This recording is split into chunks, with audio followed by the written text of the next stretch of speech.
maititi vari kuronga kusungisa Ketina naChibamu avo vakataura kuti every time she has to look over her shoulders nekuti vanogona kungourawa anytime.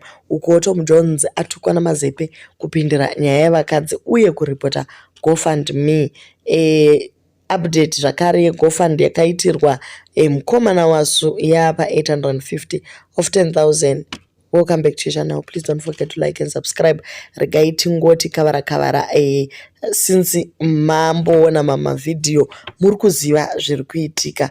850 of 10,000 euros ndo yabuda pana wasu so far. Pane ma mixed feelings vamwe vachiti pane basa reudhakabhoyi raawanikwa naChibatani kuPretoria uko hanzi aswedere pado aende andokanya dhaka navamwe varume kwete kuswera achiita zvemapozi nekuita makeup ndo zviri kubuda kuna naChibatani. Asika ndo the general feeling iri muvanhu kuti kwatinogobvisira munhu mari sei iye ari capable, but so far one day mari yatosvika pa 850 panonopera wiki aiwa mari inopinda mu 10,000. Panzi zvakare pana gogo Shero mugadhijeri ari kuronga zvakare kusungiswa nana Ketina kuti akapa maititi phone ari vari mujere. Idzi ndo dzimwe nyaya dzabuda pahondo yavo namai maKeten uye panyaya yavo naWasu. Wasu so far hasati ataura anything, but vanhu vari kumuchovha kuti azosvika pakuvhurika. Ndobva pataurwa zvakare nyaya yaMura yekuti akabvisa mimba yaAaron amboedza kuipa umwe mufesi zvikaramba. Ndobva yazonzi ndeyaAaron, but pakazoya lawyer richimuudza kutoti uri kupinda mujere vakabva vamanya kundobvisa mimba iya. Izvi ndo zviri kungotaurwa mumastreets umu. Guys, don't shoot the messenger. Chirungu messenger, tongue twister, messenger. Yes, mama Ketin vataura zvakare vakati ko Jerry wakamuisepi. Jerry ari kufungirwa kuti akaurawa namai Titi. So Tom Jones aripota GoFund akaencourage vamwe zvakare kuti varipote GoFund iyaiya. Swaga ari kusaida naTom Jones kuti GoFund imire since ava vanhu vaidanana. So mazepe ndiye ari kuburitsa information iyi akati why musingadi kuti ibude semaZimbabweans, why mune moyo wakashata kudaro. Kana munhu tikati tiri kuda kubatsira ari kudema kuti avake imba yake ipere, imunopinda papi pamari yamusina kushanda? Why muchida kuripota kuti GoFund imire? Vamwe vakati tiri kuda kuti imire nekuti tine vamwe vemacancer patients, vemakidney, vemahati, whatever vanonidha mari, saka hatingapi Wasu mari iyi. Asi izvi hazvina kufadza mazepe. Audza kuti vedweka Tom Jones ane makuhwa, anoudza sisiketi zvese zvavanotaura namaititi. So maititi vanobhadhara Tom Jones kuti avabatsire or asaide navo as Cat family since everyone else akajoina inonzi bitterness movement iyoyi. So Tom Jones ndiye akabhadharwa namai ava kuti amire navo.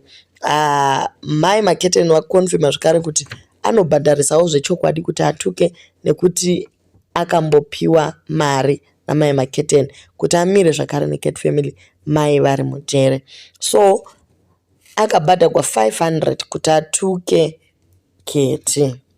Maititi vanzi kana vasingazvibhilieve kuti mukomana anotaura naKeti vachironga kuti voita sei, ngavafonere mazepe. Mazepe atane evidence yese yema screenshot ema video calls aita achitaura kuti zvoni inini guys handisi kukuvengai vana Ketina, I'm just doing my job, I've been paid 500 kuti ndituke vanhu.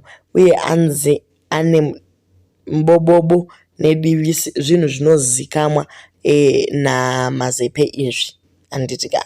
Okay, so mazepe ari kuti aida maititi nemoyo wake wese, asi nyaya yekuti vari kuda kustopa GoFund ndo yazoita kuti achinje moyo wake.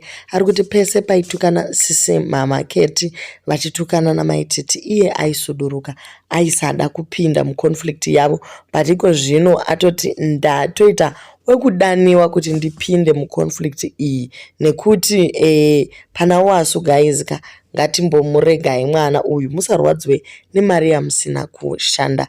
Ari kuti yajoina neimwe association yake yemaZimbabweans ari kudiaspora ari kuzogona kutumira vanhu vari kutambura mari kuAfrica and vatotanga nekubatsirana naWasu.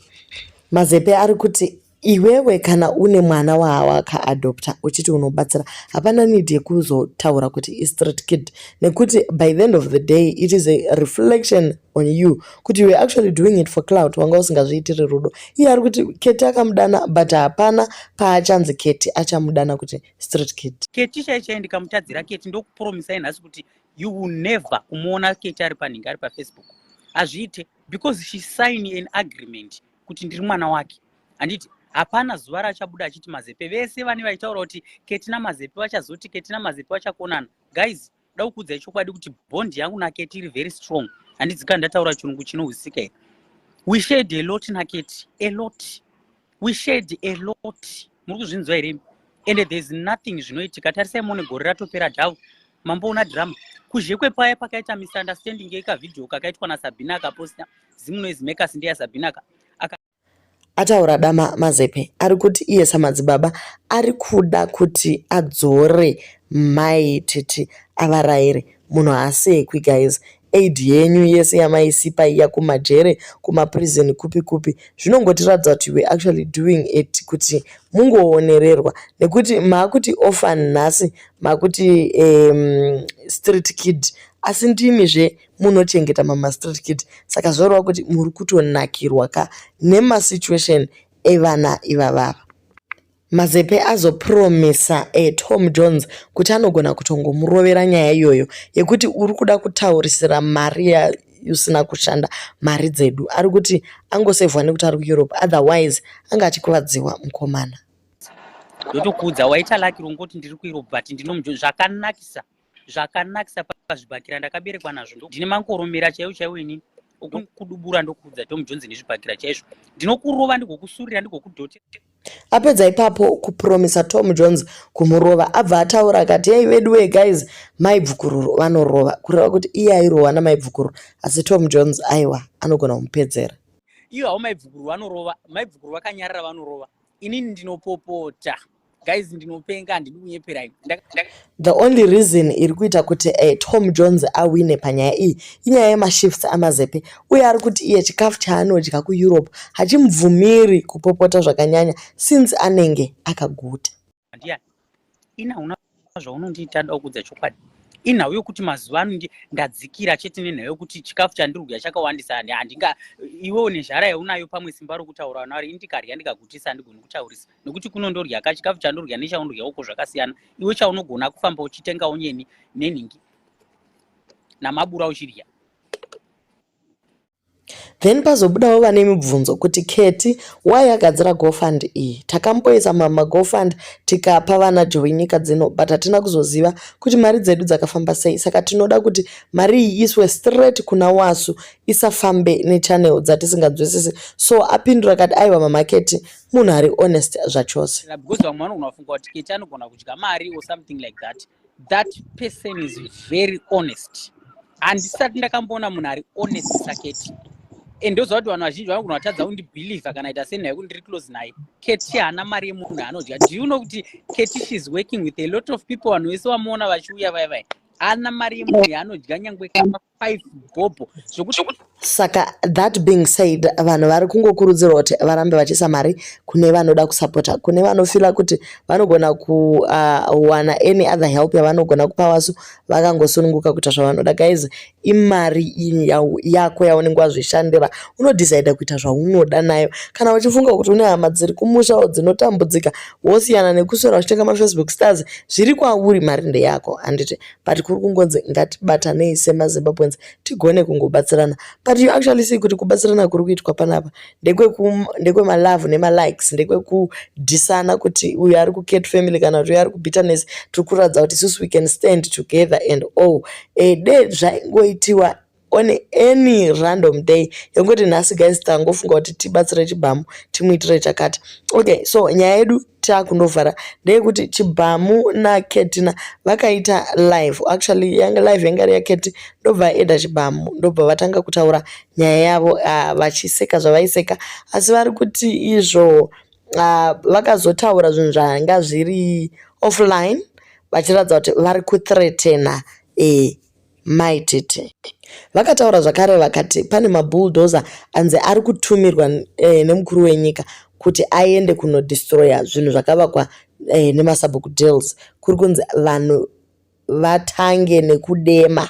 You can actually feel the bitterness in whatever they were saying, kuti why achizotanga nekudema nekuti maitete vavaka ikoko. There are so many other areas ane masubbook deals, why specifically dema. Ndopa unongoona kuti wedu guys senyika kotinodarire iko kudaro, chero munhu akakubira, chero munhu akadii, kokungodhila naye pane kuti uwishe zvakaipa. Ona headline yabuda muHerald here. Yati chi? Yati kuri kuya mabhodhoza arotangira kudema.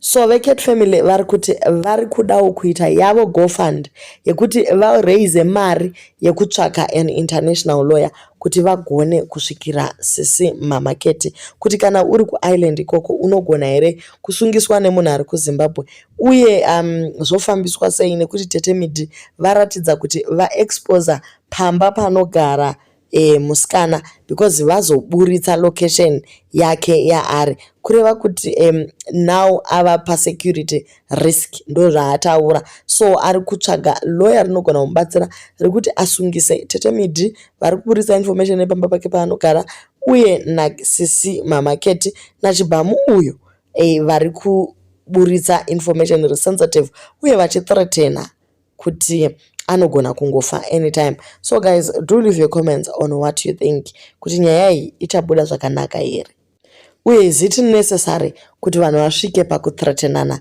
zvakadaro. Imikani kochiiko chiri kuitika social media yedu yekuZimbabwe, ruvengo one way.